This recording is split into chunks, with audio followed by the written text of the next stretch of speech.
देश में हो रही लोकसभा चुनाव अपने अंतिम दौर में है। साथ ही बचे हुए अंतिम चरण 7वें चरण की वोटिंग 1 जून को हो जाएगी। लोकसभा चुनाव की सरगर्मी के बीच अब कुछ राज्यों में विधानसभा चुनाव की आहटें सुनाई देने लगी हैं।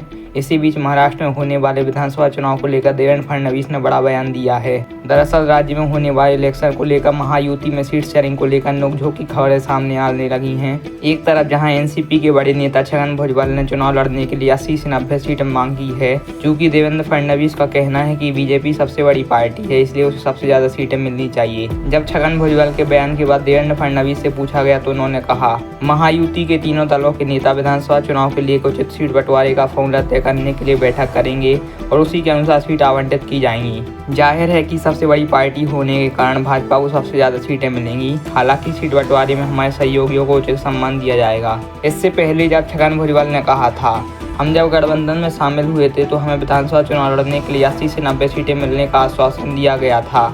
हालांकि इस लोकसभा चुनाव में हमें लड़ने के लिए बहुत कम सीटें मिली।